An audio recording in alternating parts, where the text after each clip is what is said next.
तो कैसे हैं आप लोग? स्वागत है आपका हमारे YouTube चैनल नैव ट्विटर के अंदर। मेरा नाम है विक्रम और जैसा कि आपको पता है हम लोग राजस्थान के अंदर सूचना सहायक की वैकेंसी निकली है, जिसके अंदर हम आपको करवाने वाले हैं कंप्यूटर का पार्ट। तो कंप्यूटर का जितना भी पार्ट होगा हम लोग उसके बारे में बात करेंगे इस इंट्रोडक्टरी वीडियो के अंदर। और इसी वीडियो के अंदर हम लोग ये देखेंगे कि हमारा जो ये कोर्स है ऑनलाइन जो चलेगा यूट्यूब पे, वो किस तरीके से चलेगा और कैसे कैसे वे में चलेगा।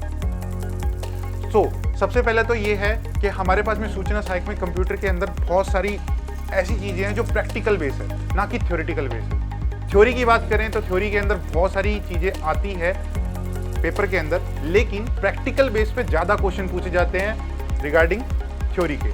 तो हम लोग जो भी पढ़ने वाले हैं या जो भी हम लोग करने वाले हैं वो प्रैक्टिकल पे ज़्यादा ध्यान देंगे थ्योरी से। थ्योरी भी हम लोग करेंगे, लेकिन क्वेश्चन आंसर्स के अंदर भी लगभग प्रैक्टिकल ही आते हैं। आपने पुराने जितने भी पेपर्स देखे हैं उनके अंदर प्रैक्टिकल से क्वेश्चन ज़्यादा पूछे जाते हैं। तो सबसे पहले जो हमारे पास में टॉपिक आता है वो होता है फंडामेंटल्स। फंडामेंटल्स में हम लोग एक एक चीज़ को जानेंगे कि कंप्यूटर के कहाँ से स्टार्टिंग होती है, जो कि पार्ट्स हैं हमारे कंप्यूटर के, जो भी हमारे कंप्यूटर की स्क्रीन है या हार्डवेयर पार्ट है, सॉफ्टवेयर पार्ट है, हम उसके बारे में सब कुछ जानेंगे। कंप्यूटर होता क्या है, किस लिए उसको बनाया गया था, थ्योरी, जनरेशन, हिस्ट्री, सब चीज़। हिस्ट्री जरूरी है क्योंकि अगर हमें कंप्यूटर को जानना है या उसके प्रैक्टिकल्स को जानना है तो हमें उसको पहले जानना पड़ेगा हिस्ट्री। ठीक है। नेक्स्ट जो आते हैं हमारे पास में MS Word, Excel, PowerPoint, Notepad, Paint और ये सब चीज़ें जो हमारी एप्लीकेशन सॉफ्टवेयर होते हैं ये हमारे पास में आते हैं। तो इसके अंदर भी हम लोग क्या देखेंगे, इसके अंदर भी हम लोग एक एक ऑप्शन को ऑब्जर्व करेंगे, उस ऑप्शन को यूज़ करेंगे और उसे हम लोग हर तरीके से उसको चला के देखेंगे किस किस तरीके से कौन कौन सा ऑप्शन वर्क करता है और किस किस तरीके से कौन कौन सा ऑप्शन चलेगा, किस तरीकों से एक ऑप्शन को बहुत सारे मल्टीपल पर्पस से यूज किया जा सकता है। नेक्स्ट, वर्ड, एक्सेल और बाउंडवर्ड। सबसे ज़्यादा जो हमारे पास में मुश्किल है पार्ट वो है एक्सेल, क्योंकि एक्सेल के अंदर हमारे पास में क्या आते हैं, फॉर्मूलाज आते हैं जो कि हमें याद नहीं रहते या फिर हम लोग उनको मेमोराइज नहीं कर पाते। तो मेमोराइज करने नहीं ज़रूरत है, हमें उन फॉर्मूला को समझना है कि वो फॉर्मूला वर्क कैसे करते हैं। नेक्स्ट हमारे पास में आता है पावर पॉइंट। पावर पॉइंट की बात करें तो पावर पॉइंट में हर एक स्लाइड है, डिज़ाइनिंग स्किल्स चाहिए आप लोगों को, अपने अंदर डिज़ाइनिंग स्किल्स डेवलप करनी पड़ेगी। हमारे पास में सारे के सारे इक्विपमेंट्स हैं, लेकिन हम लोग उस चीज़ को, उस इक्विपमेंट्स को नहीं यूज़ कर पाते क्योंकि डिज़ाइनिंग स्किल्स की वजह से।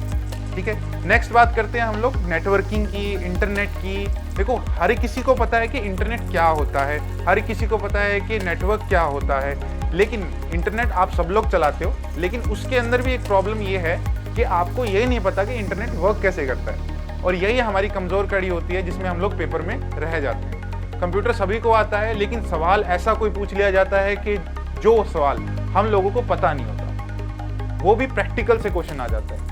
जैसे कि कोई क्वेश्चन आ गया आपके पास में कि लैन नेटवर्क में कितनी टोपोलॉजीज होती है। ठीक है, 1, 2, 3, 4। हालांकि होती तो ज़्यादा ही है, 5, 6 भी हो सकती है, लेकिन आपके लिए जो ऑप्शंस यूज़ होते हैं वो 1, 2, 3, 4 होते हैं। तो 4 मिनिमम जो 4 होती है वो 4 ही होती है। तो ये हमारे पास में प्रैक्टिकल क्वेश्चन है, और जो बनाई जाती है इन्हीं 4 से आगे आगे और बनाई जा सकती है, लेकिन टोपोलॉजी कितनी होती है, 4 ही होती है।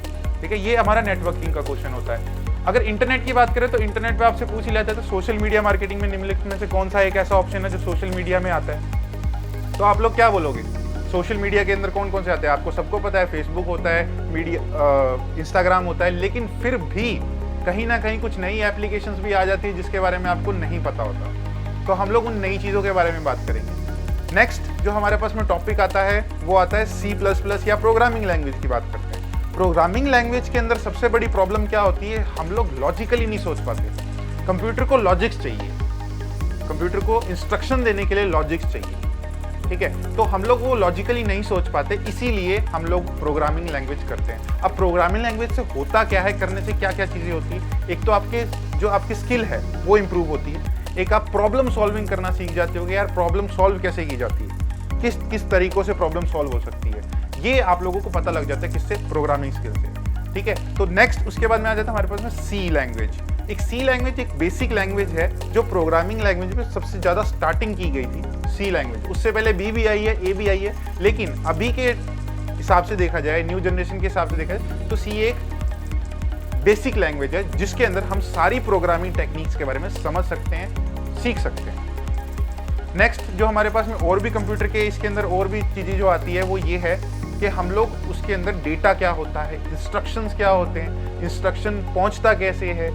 उसके बाद में हम लोग बात करें नंबर सिस्टम क्या होता है, number system hexadecimal number system क्या होते हैं, ठीक है, बाइनरी नंबर सिस्टम क्या होते हैं, तो ये सब हम लोग पढ़ने वाले हैं। तो हमारे पास में जो अभी सिलेबस है उसके अकॉर्डिंग हम लोग क्या करेंगे, अगली जो वीडियो है हमारी उसके अंदर हम लोग बढ़ेंगे सिलेबस डिस्कशन पर। तो सिलेबस डिस्कशन में हम लोग ये जानेंगे हम लोग क्या क्या करने वाले हैं और हमारा सिलेबस एक्चुअल में है क्या, हम लोग ये जानेंगे। आप लोग तैयारी कर रहे होंगे, अपने हिसाब से तैयारी कर रहे होंगे, बुक्स से तैयारी कर रहे होंगे, लेकिन मैं आपको ये बोलूँगा कि प्रैक्टिकली परफॉर्म कीजिए, प्रैक्टिकली तैयारी कीजिए, प्रैक्टिकल सब कुछ सीखने की कोशिश कीजिए, तो आप इस एग्ज़ाम के अंदर आराम से क्लियर कर जाएंगे। तो इस बार सूचना सहायक पार। मिलते हैं अगली वीडियो।